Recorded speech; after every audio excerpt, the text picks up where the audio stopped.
Hello प्यारे साथियों। तो आप सब कैसे हैं? एक बार कमेंट में ज़रूर बताइएगा आपकी तबीयत कैसी है, आपके मम्मी पापा ठीक हैं कि नहीं हैं।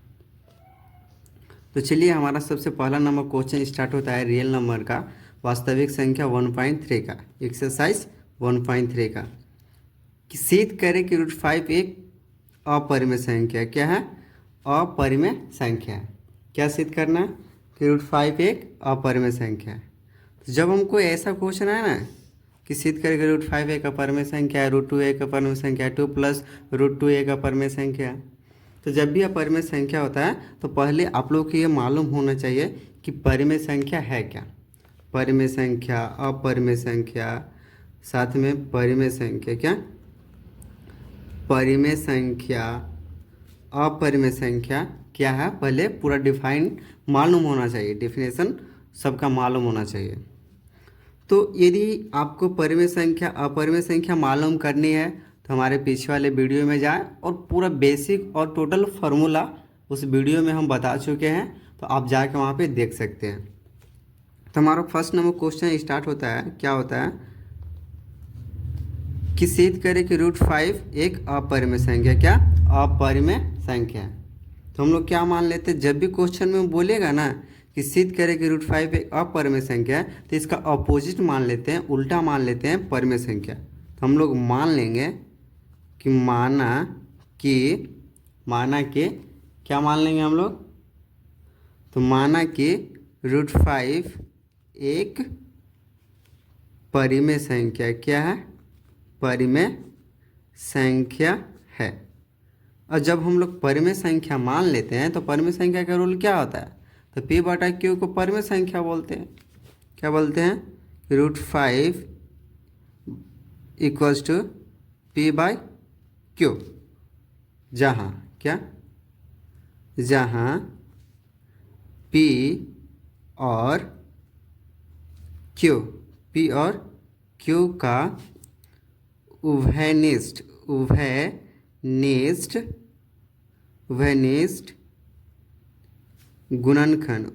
गुणनखंड कितना है? उभयनिष्ठ गुणनखंड 1 है। कितना है? 1। हम लोग जब परिमेय संख्या मानते थे इसका उभयनिष्ठ गुणनखंड कितना मानते हैं? P और Q का उभयनिष्ठ गुणनखंड तो 1, यानी P 1 है इसका गुणनखंड, और इसका भी कितना है? उभयनिष्ठ गुणनखंड। तो दोनों में सिर्फ और सिर्फ कितना कितना मिल रहा है? तो 1 1 मिल रहा है। मान लेंगे? हाँ, मान लेंगे। तो √5 इक्वल्स टू P/Q है, तो √5 को √5/1 कह सकते हैं। अब हम लोग 1 कह सकते हैं, तो अब इसको तीसरा चीज़ से हम लोग मल्टीप्लाई करते हैं। तो √5 से Q में मल्टीप्लाई होगा तो क्या होगा हमारा? तो √5Q होगा, इक्वल्स टू 1 से P में तो P होगा कि नहीं होगा? हाँ, होगा। अब हम लोग इसके बाद हम लोग क्या करते हैं, तो हम लोग मानते नहीं है, दोनों तरफ वर्ग करते हैं। क्या करते हैं? रूट को हटाने के लिए दोनों तरफ, रूट में कोई संख्या को सोल्व नहीं किया जा सकता है, इस चलते हम लोग स्क्वायर करेंगे सबसे पहले।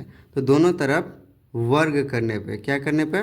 वर्ग करने पर, तो दोनों तरफ वर्ग करेंगे तो इसका आ जाएगा √5Q का whole square equals to P का होल स्क्वायर करेंगे।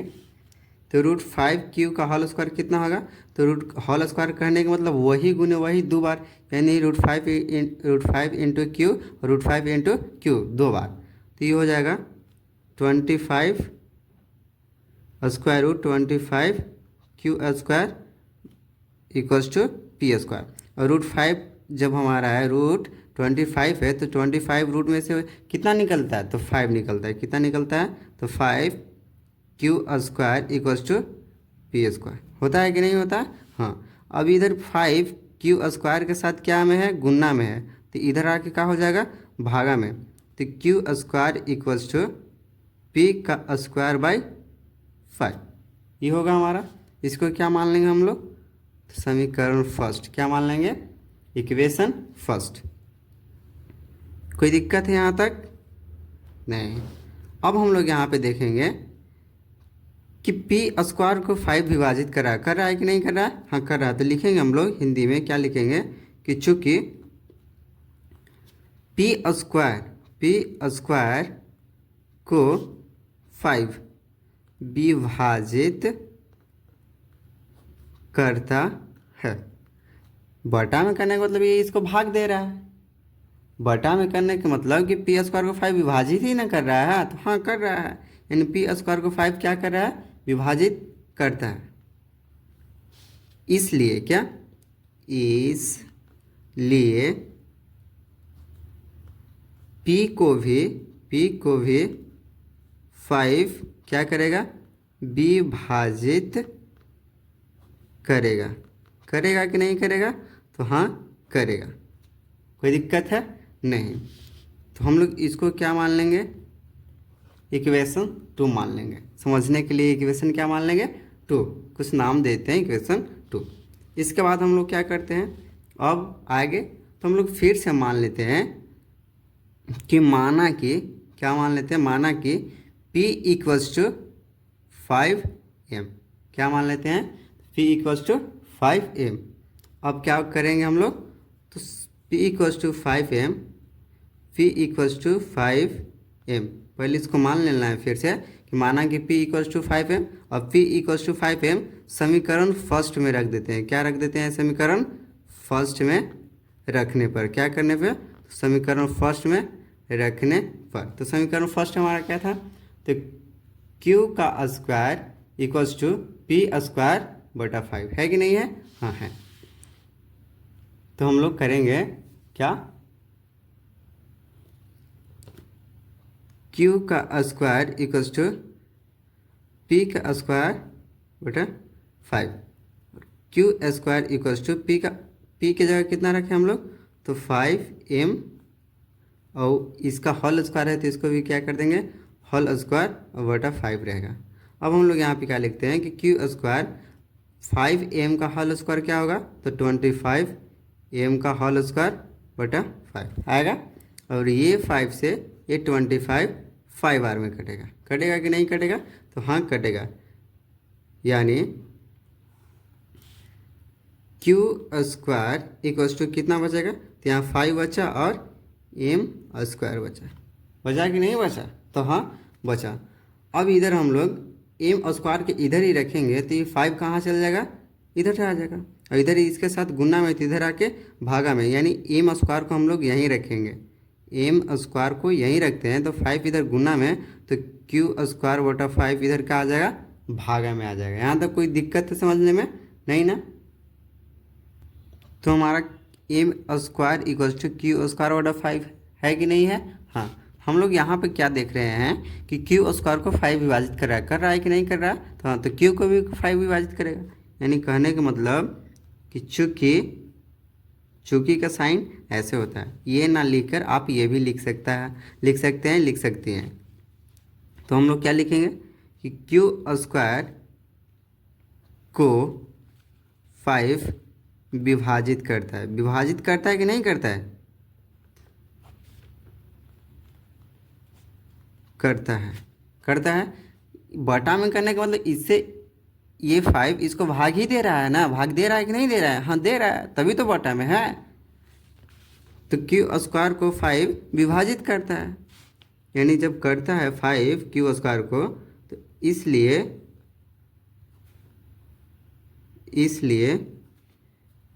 Q को भी 5 क्या करेगा, तो विभाजित करेगा कि नहीं करेगा, तो हाँ Q को भी 5 क्या कर देगा, विभाजित कर देगा। और इसको हम लोग क्या मान लेते हैं, तो समीकरण थर्ड। कोई दिक्कत है तो नहीं है। अतः क्या लिखना है, अतः समीकरण थर्ड क्या लिखना है, समीकरण सेकेंड और समीकरण थर्ड, समीकरण सेकेंड और समीकरण थर्ड से यह निष्कर्ष निकलता है, क्या निष्कर्ष निकलता है, तो समीकरण सेकेंड और समीकरण थर्ड से यह निष्कर्ष निकलता है, समीकरण फर्स्ट और समीकरण थर्ड से यह निष्कर्ष निकलता है कि P और Q का उभयनिष्ठ उभयनिष्ठ गुणनखंड कितना है? तो 5 है। कितना है? 5 है कि नहीं है? जबकि P और Q का उभयनिष्ठ गुणनखंड कितना होना चाहिए? तो 1 होना चाहिए। कितना होना चाहिए? तो 1। लेकिन यहाँ पे कितना है उभयनिष्ठ गुणनखंड? उभयनिष्ठ गुणनखंड कितना है? तो 5 है। तो √5 है।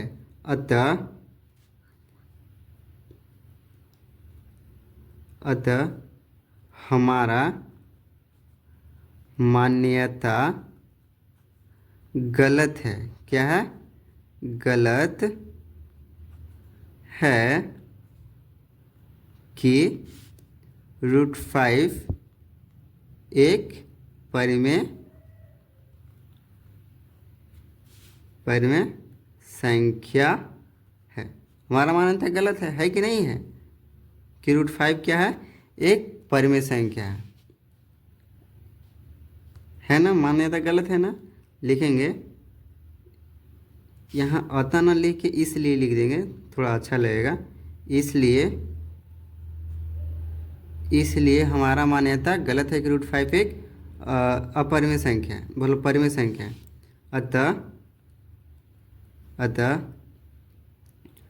√5 एक अपरिमेय संख्या है। कोई दिक्कत है? कोई दिक्कत नहीं होना चाहिए। कोई दिक्कत भी हो तो कमेंट में जरूर बता। तो दूसरा नंबर क्वेश्चन बोला है कि सिद्ध करें कि 3 + 2√5 एक परिमेय संख्या है। क्या है? अपरिमेय संख्या है। तो जब भी सिद्ध करेला बोल देवे, क्या बोल दे कि सिद्ध करे कि इतना एक अपरिमेय संख्या। तो जब भी हमारा कोई अपरिमेय संख्या बोले तो क्या मान लेना है? हमको परिमेय संख्या मान लेना है। तो लिखेंगे कि माना कि 3 + 2√5 एक परिमेय संख्या है। क्या है? परिमेय संख्या है।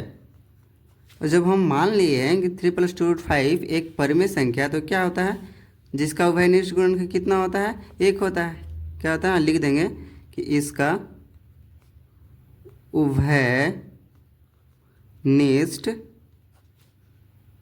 गुणनखंड कितना है? 1 है। नहीं, वह हम लोग मान कर चलते हैं कि जब ये परिमेय संख्या है तो इसका उभयनिष्ठ गुणनखंड कितना है? 1 है। तो अब क्वेश्चन से क्या होगा कि 3 + 2√5 जब परिमेय संख्या माने हैं तो ये P/Q के बराबर होगा। इसके बाद इधर ये 3 प्लस में तो इधर लेके जाएंगे तो क्या हो जाएगा? माइनस में 2√5 = P/Q - 3। अब ये हो जाएगा 2√5। अब ये दोनों का हम लोग क्या कर देंगे? एलसीएम कर देंगे। ये भिन्न का घटाओ, Q1 का एलसीएम Q आएगा। Q से Q खत्म, एक बार में 1 से गुना होगा P में तो P आएगा। -1 से Q बार में ये 3Q हो जाएगा। यहाँ तक तो समझने में कोई दिक्कत नहीं होनी चाहिए। अब इधर 2√5 = P - 3Q/Q है ना? इधर ये गुना में तो उधर जाके क्या हो जाएगा? 2, तो भाग में हो जाएगा। तो 2√5 P - 3Q बटा कितना हो जाएगा? तो 2Q हो जाएगा। हाँ, हो जाएगा। कैसे हुआ इधर? तो ये गुना में तो इधर आके भागा में आएगा। भागा में कहने का मतलब कि P - 3Q/Q। अब ये भागा में आएगा, ऐसे आएगा कि नहीं आएगा? पूरा का बटा में आएगा। और बटा को 2 बटा 1 लिख सकते हैं। तो यही पलटेगा तो ये 1 ऊपर चल जाता है हमारा, और 2 कहाँ आ जाता है? नीचे आ जाता है। और 1 से इसमें गुना होगा तो उतना ही रहेगा, और 2 से Q में गुना होगा तो कितना आ जाएगा? 2Q। तो ये अलग है। कोई दिक्कत है? नहीं। अब यहाँ पे देखेंगे, क्या देखना है कि देखेंगे चूँकि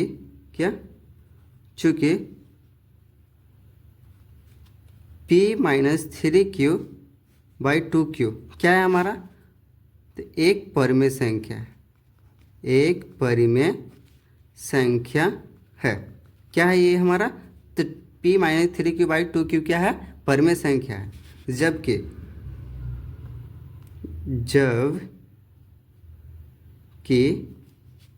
√5 एक अपरिमेय संख्या, क्या है, अपरिमेय संख्या है। इसके जस्ट फर्स्ट वाला क्वेश्चन हम लोग सिद्ध किए हैं कि √5 एक अपरिमेय संख्या है कि नहीं है? हाँ है। तो हम लोग जानते हैं, क्या जानते हैं कि परिमेय अपरिमेय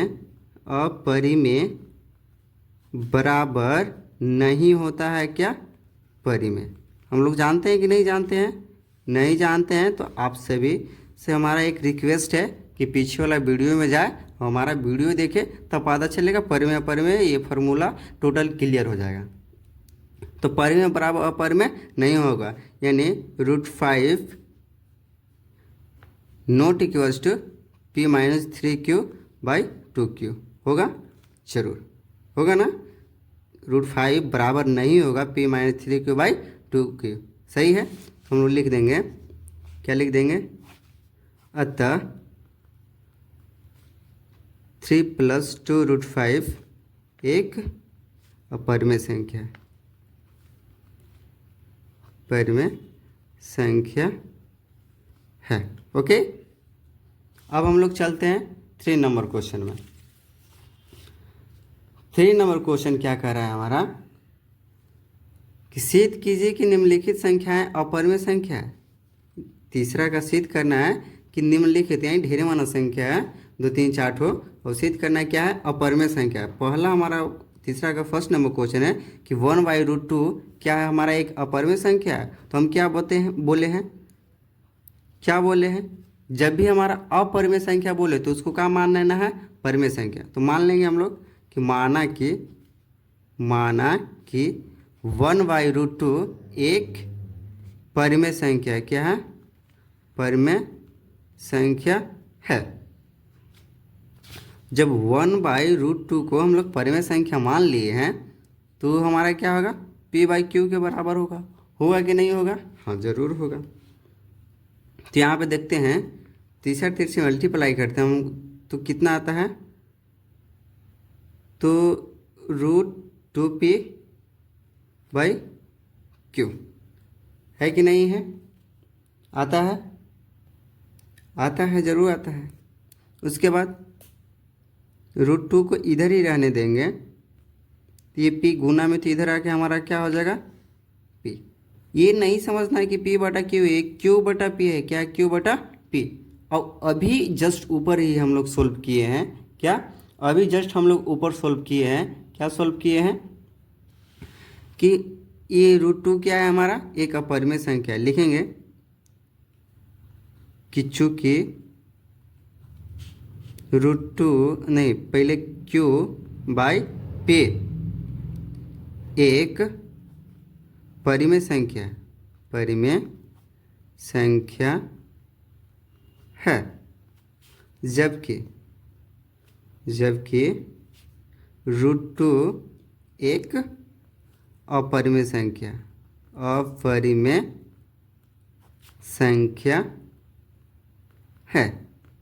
है कि नहीं है? हम लोग पीछे ही पढ़े हैं क्या कि अपरिमेय बराबर नहीं होता है परिमेय। ये हमारा फॉर्मूला ही होता है कि परिमेय बराबर नहीं होता है अपरिमेय। तो हमारा √2 नॉट इक्वल्स टू Q/P, अतः 1/√2 एक क्या है हमारा, तो अपरिमेय संख्या है कि नहीं है? हाँ है। अब हम लोग चलेंगे तीसरा का दूसरा नंबर क्वेश्चन में। अब हम लोग चलेंगे तीसरा का दूसरा नंबर क्वेश्चन में, क्या है, तो सिद्ध करना है कि 7√5 क्या है, हमारा एक अपरिमेय संख्या, क्या है, एक अपरिमेय संख्या है। यही नहीं सिद्ध करना है। तो जब भी ऐसा क्वेश्चन मिले तो हम क्या बोले हैं, मान लेना है। क्या करना है, मान लेना है। तो माना कि 7√5 एक परिमेय संख्या क्या है? परिमेय संख्या है कि नहीं है? तो हाँ है। तो जब ये हमारा परिमेय संख्या है तो 7√5 इक्वल्स टू क्या होगा हमारा? P/Q होगा कि नहीं होगा? हाँ होगा। तो इधर एक गुना में, तो इधर आके क्या हो जाएगा? भागा में। तो √5 इक्वल्स टू P/Q, इधर गुना में तो इधर आके साथ भागा में हो जाएगा। जब भागा में होता है तो ये पलट जाता है, तो ये हो जाएगा P/7Q, यानी √5 इक्वल्स टू P/7Q। और यहाँ से हमारा क्या पता चलता है? यहाँ से हमारा क्या पता चलता है कि √5 एक अपरिमेय संख्या है और P/7Q क्या है? हमारा परिमेय संख्या है कि नहीं है? तो जब हमारा P/7Q क्या है? ये अपरिमेय संख्या, ये परिमेय संख्या है, तो लिखेंगे चूँकि √5 एक अपरिमेय संख्या है, जबकि √5 नहीं P/7Q क्या है? तो एक परिमेय संख्या है। क्या है? परिमेय संख्या है कि नहीं है? हाँ है। और हम लोग अभी ही पढ़े हैं कि परिमेय बराबर अपरिमेय नहीं होता है। पढ़े हैं कि नहीं पढ़े हैं?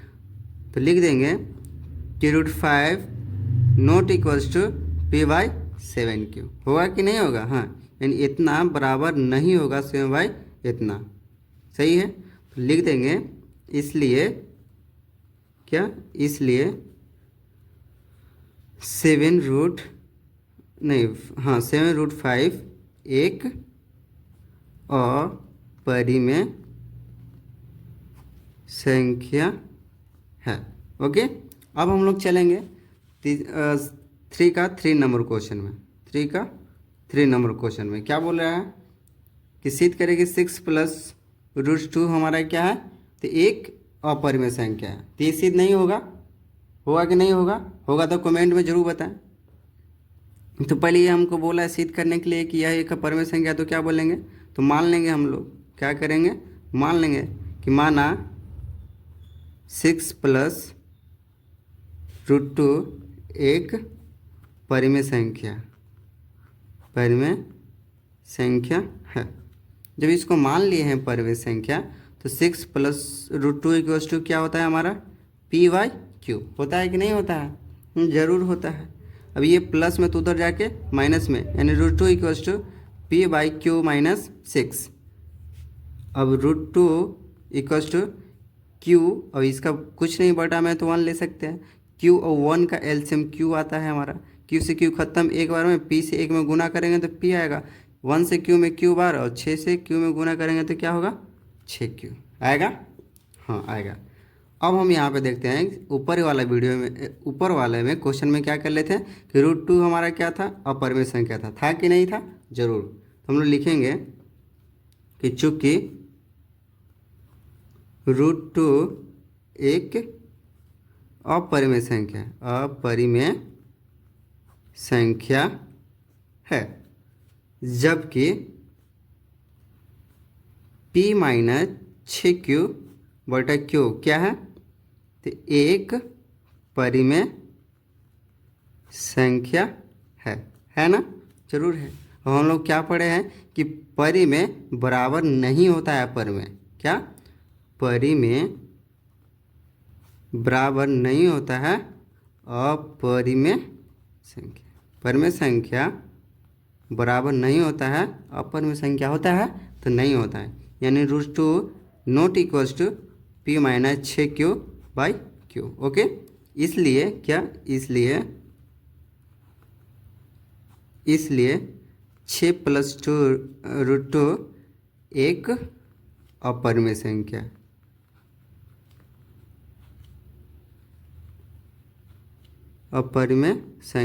है। कोई दिक्कत है? नहीं। ओके, समझ में आया है ना? आया है तो कमेंट में यस लिखिए, नहीं आया है तो नो लिखिए। अब हम लोग चलते हैं अगला क्वेश्चन नंबर क्या है हमारा। तो हमारा अगला क्वेश्चन नंबर नहीं है, अब क्या है, यहीं पर तक क्या हो गया है, समाप्त हो गया।